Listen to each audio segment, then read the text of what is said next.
दोस्तों, हमारे आज के जो सेलिब्रिटी गेस्ट हैं, इनकी तारीफ अगर हम करने लगे तो शायद एक एपिसोड भी कम पड़ेगा।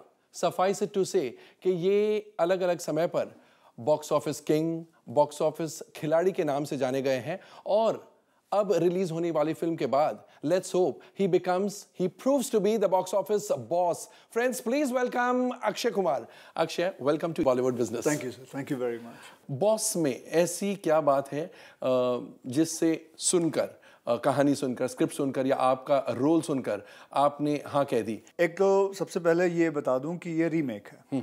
एक फिल्म आई थी पोखरी राजा, मलयालम फिल्म। करेक्ट। ये उसकी रीमेक है। करेक्ट। मुझे मेरे प्रोड्यूसर अश्विन वारदे, उसने मुझे फिल्म दिखाई थी और हमने फिल्म देखी। मेरे दिल में ना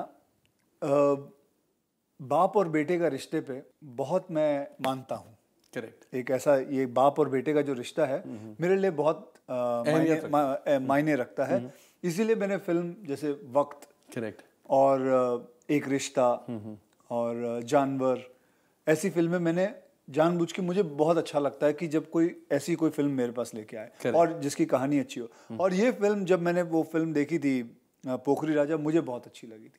मुझे एक ऐसा लगा था कि एक बाप और बेटे का रिश्ता है, साथ में कॉमेडी है, साथ में 8 किस्म के एक्शंस हैं, गाने का स्कोप है, एंड एक जिसे कहते हैं कंप्लीट फिल्म। और टर्न एंड ट्विस्ट भी है इसमें। इसके अंदर आप चलते चलते आपको रियलाइज नहीं होगा कि कब कुछ और ट्रैक शुरू हो चुका है, एक्चुअली में ऐसा नहीं ऐसा था, फिर आपको पता नहीं चलेगा ऐसा नहीं ऐसा था। तो इसमें टर्न और ट्विस्ट, वो जो अब्बास मस्तान जो टर्न और ट्विस्ट करते हैं, करेक्ट, उनकी खासियत भी इस फिल्म के अंदर। तो एक फिल्म जिसके अंदर रिश्तों के इतनी जोड़ हो, बाप और बेटे के बीच में, उसके अंदर इतनी सारी चीज़ें मिल जाए, तो I thought I was very lucky कि मैं ऐसी फिल्म करना चाहूँगा। आपने कहा कि बाप और बेटे का जो रिश्ता होता है उसको आप बहुत अहमियत देते हैं। रियल लाइफ में आपका रिश्ता अपने पिताजी के साथ कैसा था और अब आपका रिश्ता आपके बेटे के साथ कैसा है? मेरा जो रिश्ता मेरे पिता के साथ था बहुत ही फ्रेंडली था। मेरे दोस्त थे मेरे पिताजी। यहाँ तक कि हम, जब मुझे अब आज भी याद है, जब मैच खेलने जाया करता था मैं, वॉलीबॉल का या क्रिकेट का, वो एक ही पिता थे जो आते थे मैच देखने, बाकी के नहीं आते थे। और वो एनर्जी की बोतलें लेके आते थे। अच्छा। एनर्जी की बोतलें लेके आते थे और हमारी टीम को भी देते थे और सामने वाली टीम को भी देते थे। ऑपोजिट टीम, ओपोनेंट्स को भी देते थे। उनको तो एक्चुअली में वो वाटर बॉय जैसे बन जाते थे। How sweet. तो ही यूज्ड टू, मतलब होता है ना, एक बेटे को कुछ चीज़ें हमेशा फैमिली के, परिवार की, माँ के या पिता के, वो याद में रह जाती है, वो कभी भूल नहीं सकते। करेक्ट। तो मेरा रिश्ता ऐसा था मेरे फादर के साथ।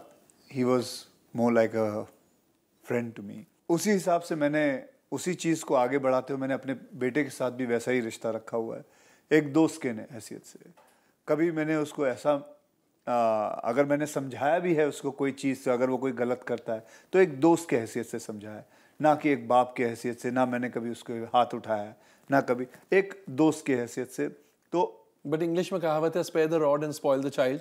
नहीं, वो शायद जहाँ आपने पढ़ा होगा, जिस इंसान ने ये बोला होगा उसके लिए हो सकता है।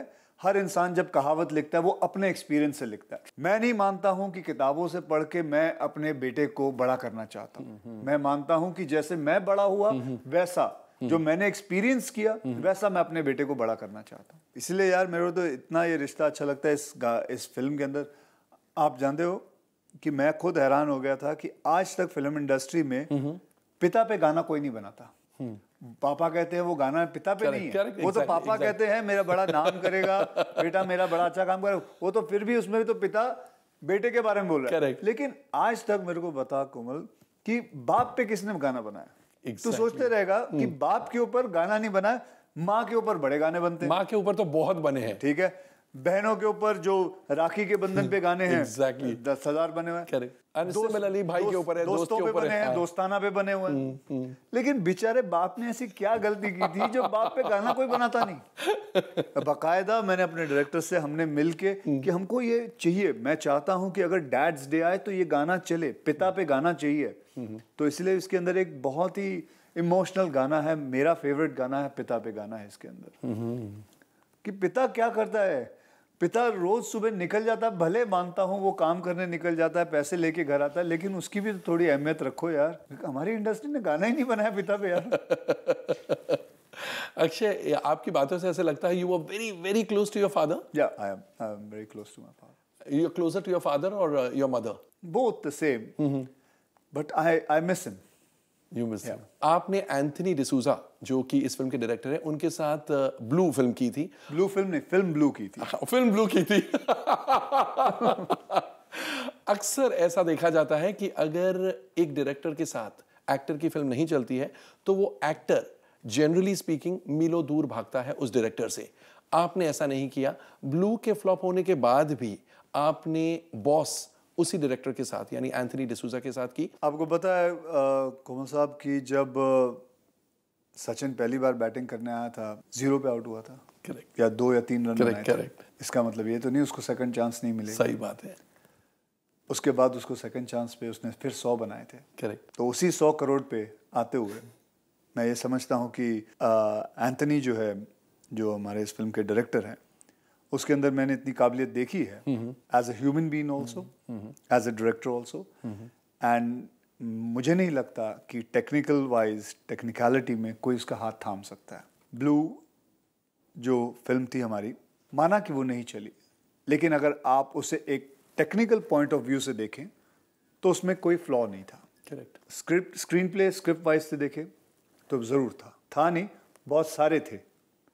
और जितनी गलती उसकी थी उतनी ही गलती मेरी भी थी कि मैंने उसको हाँ बोला था वो फिल्म के लिए. अगर मैं सच्ची कहूँ तो मैं, if I take myself back, I remembered saying him yes because वो अंडर वाटर की फिल्म थी, एक्शन फिल्म थी, उसके अंदर शार्क्स के साथ स्विमिंग करना था, उसके साथ लड़ना था. ये इट एक्साइटेड मी.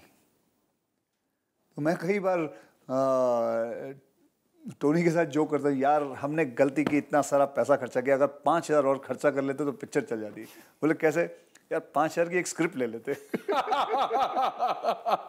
अक्षय, कैसा लगता है जब फिल्म हिट होती है और जब फिल्म नहीं चलती है? ऐसा है कि I carry my own mirror. मतलब मुझे पता है कि ये फिल्म चली है कि नहीं चली है. Okay. मेरे पास आप कभी भी देखोगे मेरे साथ कोई 4-5 लोग नहीं घूमते हैं जिसे हमारी इंडस्ट्री में कहते हैं चमचे. करेक्ट. वो कभी नहीं घूमते कि जी वाह वाह जी आपने तो कमाल कर दिया. हाँ जी. तो I don't have anybody. I roam around alone and I take my own decision. And मेरे पास खुद का आईना है जो मुझे देख के मुझे पता चल जाता है. और वैसे भी एक इंडस्ट्री में कमाल की बात है कि जब भी किसी की फिल्म फ्लॉप होती है तो आपको इतने मैसेजेस आ जाते हैं बाय ग्रेस ऑफ गॉड, क्योंकि आपके चाहने वाले इतने होते हैं चले गया, ये फ्लॉप कर दो, भेज दो, और आपस में ही इतना बांट देते हैं, फिल्म को ब्रीथ करने का मौका भी नहीं देते. एंड वो बैठे बैठे अपने आप ही ट्रेड एनालिस्ट बन जाते हैं. Correct. कि हमने तो बोल दिया भाई अब ये नहीं चली. तो ये हुई फ्लॉप की बात. और how to deal with it, Friday Saturday Sunday तक मैं थोड़ा उदास रहता हूँ, मायूस रहता हूँ, क्योंकि एक 90 दिन आपने इस फिल्म के साथ गुजारे हैं और ऑब्वियसली आपको बहुत दुख होगा. लेकिन फिर संडे 11:30 बजे रात के I go back and I go to sleep. And उसके बाद then I forgotten about it. Then I don't remember anything. Then I have trained. Is another day then. Monday is another film. Monday is another place where I have to shoot and I have to go with more power. जहाँ तक कि hit का सवाल है, जब hit हो जाती है तो कई बार देखा है मैंने, अगर मुझसे पूछें तो ज़्यादा करके मैं कहीं अब्रॉड शूटिंग कर रहा होता हूँ तो मेरा बड़ा मन करता है कि अब मैं सैटरडे या संडे को जब मुझे फ्री होता है मैं शॉपिंग के लिए निकल जाता हूँ और अपने आप को एक अच्छी एक्सपेंसिव गिफ्ट देता हूँ.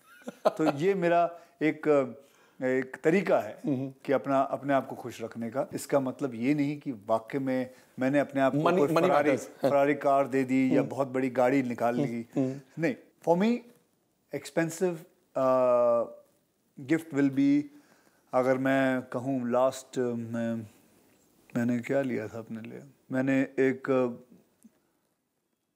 बॉस का सूट लिया था अपने लिए. तो वो करीबन आता है 1.25 लाख का आता है बस. सो अपने लिए gift, you won't believe it, आप विश्वास नहीं करोगे, मेरा खुद का खर्चा 4,500-5 हज़ार से ज़्यादा नहीं है महीने का, मेरे ऊपर का खर्चा, क्योंकि ना मैं सिगरेट पीता हूँ, ना शराब पीता हूँ, ना चाय कॉफ़ी का शौक़ है, ना कुछ पान सिगरेट, ये कोई ऐब नहीं है, कुछ ऐब नहीं है, तो मेरा खर्चा ही नहीं है। सुबह चला जाता हूँ तो प्रोड्यूसर के खर्चे में बैठा रहता हूँ, वो खाना दे देता है, रात तक उनकी शूटिंग करता हूँ, शाम को वापस घर आ जाता हूँ, घर पे तो खाना पैसे ही होता है, तो वो मेरे खर्चे में नहीं आता है। मेरा खुद का खर्चा 4 या 5 हज़ार का। एक नोटी सा सवाल पूछूं? पूछो। अगर आपने कभी रोका है अपने अगर आपका खर्चा इतना कम है तो इतनी प्राइस क्यों चार्ज करते हैं आप? अब ये मत कहना प्रोड्यूसर देते तो मैं ले लेता हूं। नहीं, क्यों नहीं कहूं अगर देखो, अगर आप प्रोड्यूसर होते, मान लो कि आप प्रोड्यूसर हैं, आपको पता है कि मुझे 100 रुपए देने से आपको 150 रुपए मिला, तो आप दे रहे हो तो मैं क्यों ना लूं? सीधी सी बात है, इट्स अ मैथ्स।